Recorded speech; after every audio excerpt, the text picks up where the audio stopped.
Are you sure you are loving your cat in a way that actually feels good to them?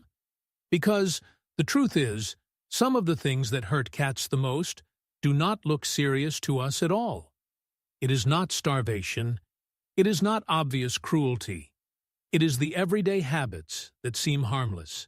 Snapping at them when they knock something over, holding them too long just because they look adorable, disrupting their routine, assuming that if they have food, they must be fine.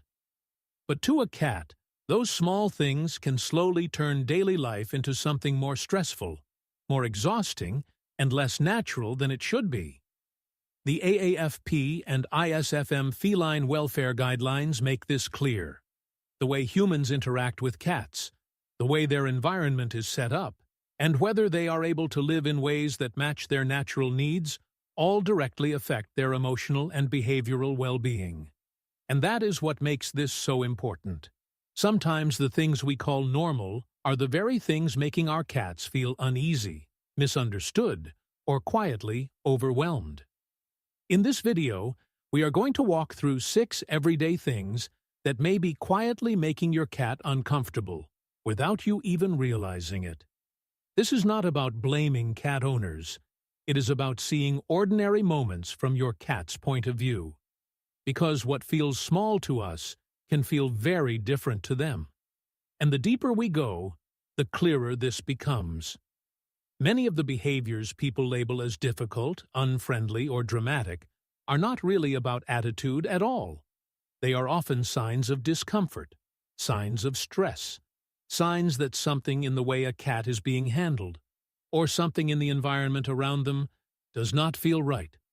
Once you start looking at your cat this way, a lot of things begin to change. The scratching, the hiding, the sudden swat, the refusal to use the litter box. These moments stop looking like random bad behavior. They start to look like communication. And that is where this gets emotional. Because sometimes a cat is not asking for more love. They are asking for a different kind of love.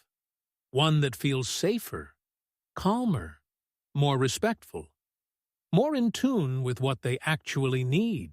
The first mistake many cat owners make is punishing a cat for doing something they do not like. Maybe your cat scratches the sofa, jumps onto the counter, knocks a glass off the table, or starts urinating outside the litter box. In those moments, a lot of people react automatically. They raise their voice. They chase the cat away. They spray water. They try to make the cat stop by making the moment unpleasant. But to a cat, punishment usually does not teach the lesson a human thinks it does. It does not create understanding. It creates fear. And that difference matters more than most people realize. Cats do not process punishment in a moral way. They do not sit there thinking, "I was wrong, and now I know better." What they often learn instead is something much simpler and much sadder. This person feels unpredictable. This place does not feel safe right now. I need to be careful. That is why punishment can quietly damage trust. A cat that is yelled at over and over may not become better behaved. It may simply become more watchful, more distant, more defensive. In some cases, it may even become more reactive because the original problem is still there, and now fear has been added on top of it. This is especially important because many of the behaviors people punish are not acts of defiance. They are natural behaviors serving a need. Scratching is how cats maintain their claws and leave scent marks. Jumping to high places helps them observe their environment and feel secure. Urinating outside the litter box can be linked to stress, pain, or discomfort with the litter box itself. Even knocking things over can come from curiosity, boredom, or a need for stimulation. So, if the goal is to change the behavior, fear is rarely the answer. Understanding is. Instead of asking, "How do I make my cat stop?" the better question is, "What is my cat trying to do here? And why?" Once you ask that, the picture becomes much clearer. A scratching post may solve what punishment never will.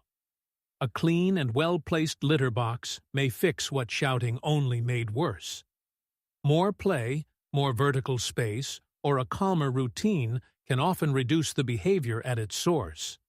In other words, when a cat does something frustrating, the real solution is often not to control the cat more harshly. It is to understand the need underneath the behavior and change the environment around it. Because the moment a cat starts to fear you, the relationship changes. But the moment a cat feels understood, that is when real trust begins. The second mistake is more subtle, because it often comes from love. A lot of people genuinely adore their cats, but they show that affection in ways the cat never actually asked for. They pick them up when they want to stay on the ground. They keep petting long after the cat has had enough. They kiss them over and over because the moment feels sweet to the human. But for the cat, that same moment can slowly shift from comforting to overwhelming. And that is where people get confused. A cat may walk over, rub against your leg, even sit beside you, and still not want a long session of touching. Affection is not the same as unlimited access. Trust is not the same as permission. Many cats enjoy contact in small amounts, on their own terms, and in specific areas of the body. When those limits are ignored, the cat is not being dramatic. The cat is trying to cope. This is why petting-related aggression is so often misunderstood. A cat may seem calm 1 second, then suddenly flick its tail, tense its body, turn its head, swat, or bite. To the owner, it feels like the cat changed without warning. But usually, the warning was there. It was simply quiet. Cats often communicate discomfort in small physical signals before they escalate. A rippling back, ears shifting sideways, skin twitching, a sharper stare, a tail that starts moving with tension instead of ease. These are not random reactions. They are a cat's attempt to say, "I need this to stop now, before I have to make it stop myself." And the emotional mistake humans make is assuming that more affection is always better. But to a cat, affection only feels safe when it comes with choice. That is why the most respectful way to touch a cat is not to ask how long you want the moment to last. It is to ask whether the cat still wants to be in it. Let them come closer. Let them leave. Notice where they relax most. For many cats, gentle contact around the cheeks, the temples, and near the base of the ears feels much better than touching the belly or the lower back near the tail. What deepens the bond is not intensity, it is sensitivity. When a cat learns that you notice their limits, they stop needing to defend them so sharply. They begin to relax more around your hands. They approach more willingly. They trust that being close to you will not turn into being trapped by you. And that kind of trust is powerful, because it tells your cat something every loving relationship should say. I see your boundary, and I will respect it. If you have recognized yourself in either of these first two mistakes, take a second to like the video and subscribe, because the next one is something many owners still believe is completely harmless, when in reality it can leave a cat restless, frustrated, and much harder to understand over time. The third mistake is one that looks responsible on the surface. A lot of people make sure their cat is well fed, well sheltered, and physically cared for. And because of that, they assume the cat should be satisfied. But food alone does not fulfill a cat's emotional and behavioral needs. A full bowl is not the same thing as a full life. Cats are predators by design. Even the gentlest house cat still carries the instincts to stalk, chase, pounce, grab, and finish. Play is not a silly extra added on top of real care. For a cat, play is part of real care. It gives the mind something to do, gives the body something to release, and gives instinct a safe place to go. When that need is ignored, the effects do not always look dramatic at first. A cat may start zooming through the house at odd hours.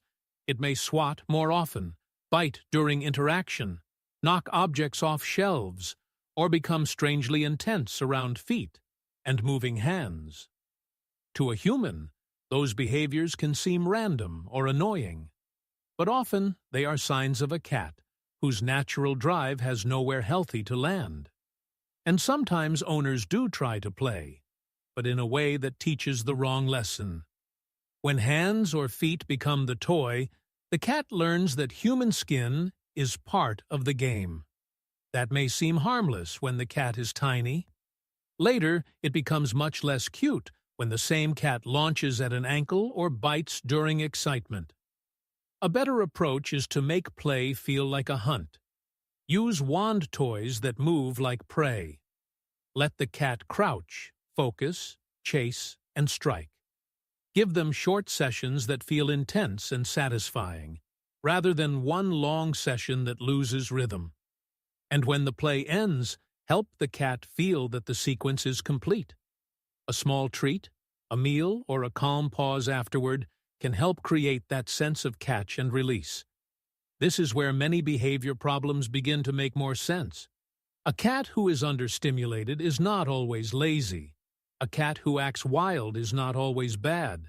Sometimes the cat is simply carrying energy, instinct, and frustration with nowhere to put them.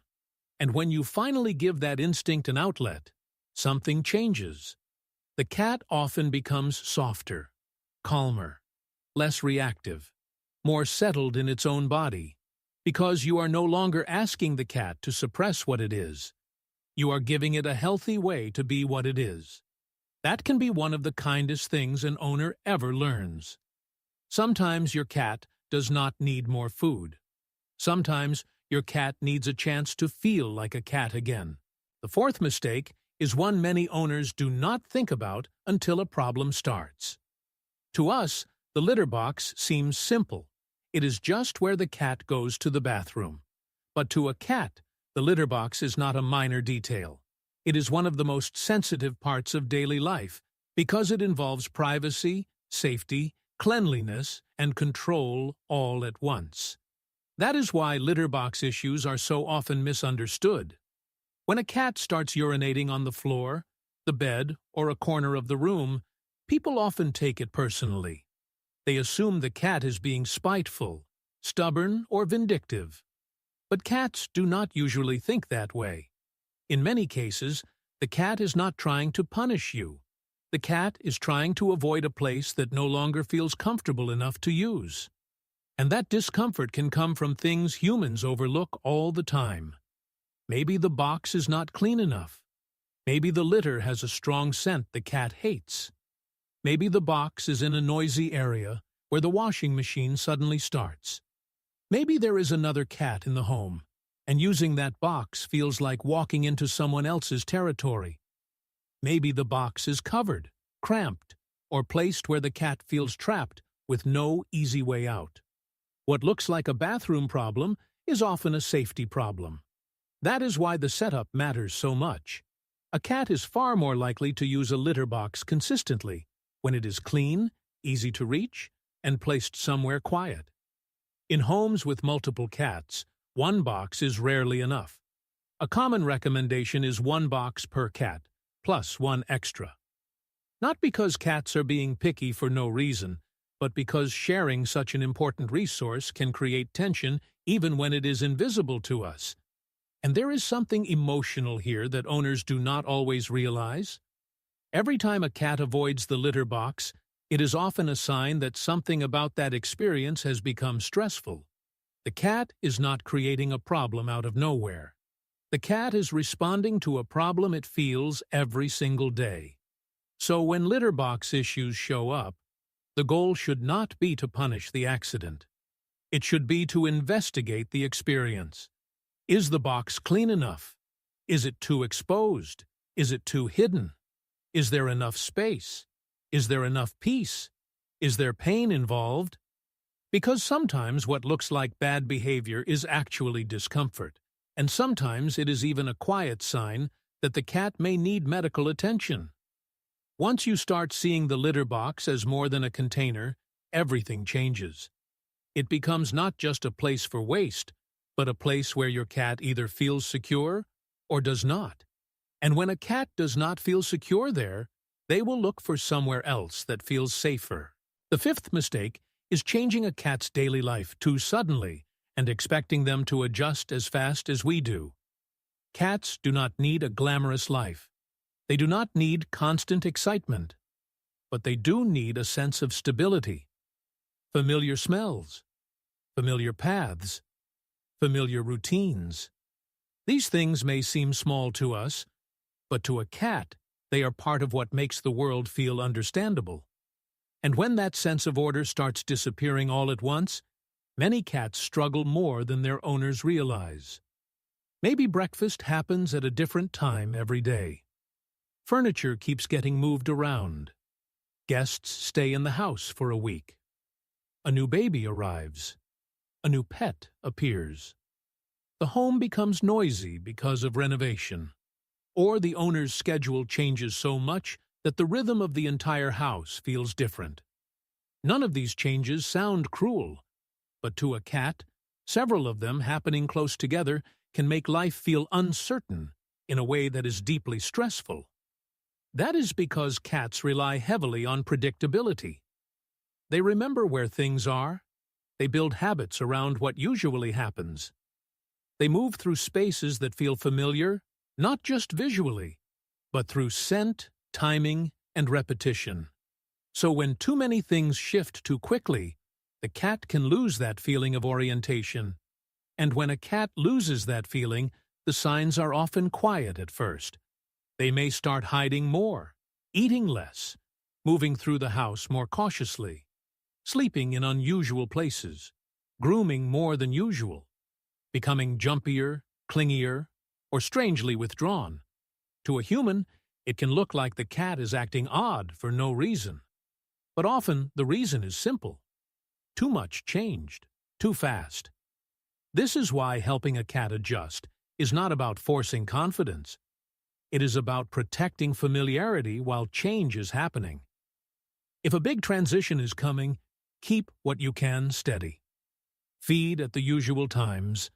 Leave favorite beds and resting spots in place. Preserve familiar scents when possible. Introduce new people, animals, or spaces gradually instead of all at once. Let the cat observe before expecting participation. Let them retreat without pressure. In other words, do not measure adaptation by how quickly a cat stops reacting. Measure it by how safe the process feels while they are adapting. That matters because a cat who is given time is not just more likely to cope well. They are more likely to keep trusting the world around them. And sometimes that is the real difference between a cat that settles in and a cat that silently carries stress for weeks. For humans, change is often just part of life. For cats, change feels easier only when something familiar is still there, quietly telling them that the world has not completely disappeared beneath their paws. The sixth mistake is assuming that giving a cat a home is the same as giving a cat a space that truly feels safe. A house can be warm, clean, and full of love, and still be overwhelming for a cat. Loud televisions, vacuum cleaners, children running through the room, visitors coming and going, doors opening suddenly, no high perch to watch from, no quiet corner to disappear into, no protected place to rest without being touched or interrupted. When those things are missing, a cat may live in comfort on the surface while staying tense underneath. And that tension matters. Cats are often described as independent, but what they really need is control over distance. They want to choose when to be seen, when to be approached, and when to step back from the world. If they do not have that choice, even a loving home can start to feel emotionally crowded. This is why hiding is not always a problem to fix. Sometimes hiding is a solution the cat created for itself. It is a way to regulate stress, a way to breathe, a way to feel protected when the environment feels too open, too loud, or too unpredictable. And when a cat has no safe place to retreat, you may start seeing the consequences in other ways. The cat may become jumpier, more irritable, less affectionate, more likely to avoid certain rooms, more likely to stay on edge even when nothing dramatic seems to be happening. Not because the cat is antisocial, but because it never fully gets the chance to come down from alertness.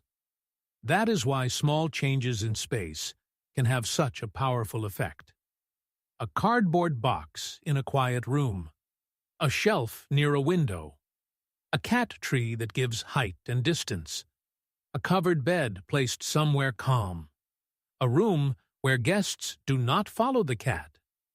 These things may look simple to us, but to a cat they can mean relief. They can mean choice. They can mean the difference between merely living in a house and actually feeling secure inside it. And there is something deeply important in that. Love does not always sound like calling a cat closer.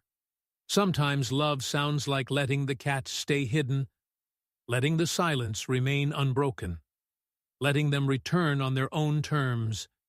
Because a cat does not only need shelter from rain or cold.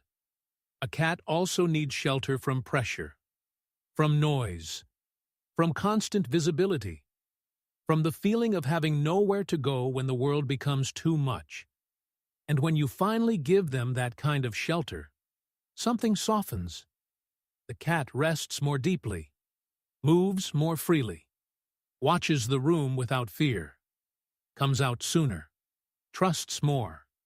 Not because you demanded closeness, but because you made space for it.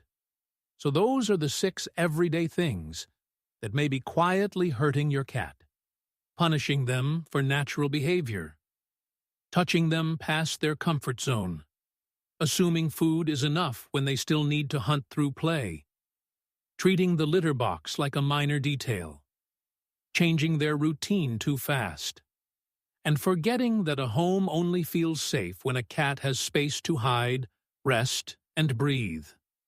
None of these things sound cruel when you say them out loud. That is what makes them so easy to miss. They live inside normal life, inside busy days, inside habits that seem harmless. But for a cat, these small patterns can shape everything. They can shape whether the world feels calm or stressful, whether your presence feels comforting or overwhelming, whether your cat stays open, trusting, and relaxed, or slowly becomes watchful and guarded. And maybe that is the part that matters most. Understanding a cat is not just knowing what food they like or where they prefer to sleep. It is learning to see behavior as communication. It is realizing that what looks like stubbornness may be stress. What looks like distance may be self-protection. What looks like bad behavior may actually be a cat trying, in the only ways they can, to say, "This does not feel right to me." And when you respond to that message with more understanding instead of more control, something beautiful happens. Your cat does not just become easier to live with. Your cat begins to feel safer with you, more settled around you, more willing to trust that being close to you will not cost them their comfort. That is how relationships deepen, not through louder affection, but through better understanding. So the final question is this: is your cat really being difficult, or have they been quietly adapting to things that never felt good in the first place? If this made you see your cat differently, subscribe to the channel and share your story in the comments. I would love to know which of these 6 habits surprised you the most, and what changed once you started seeing life from your cat's side.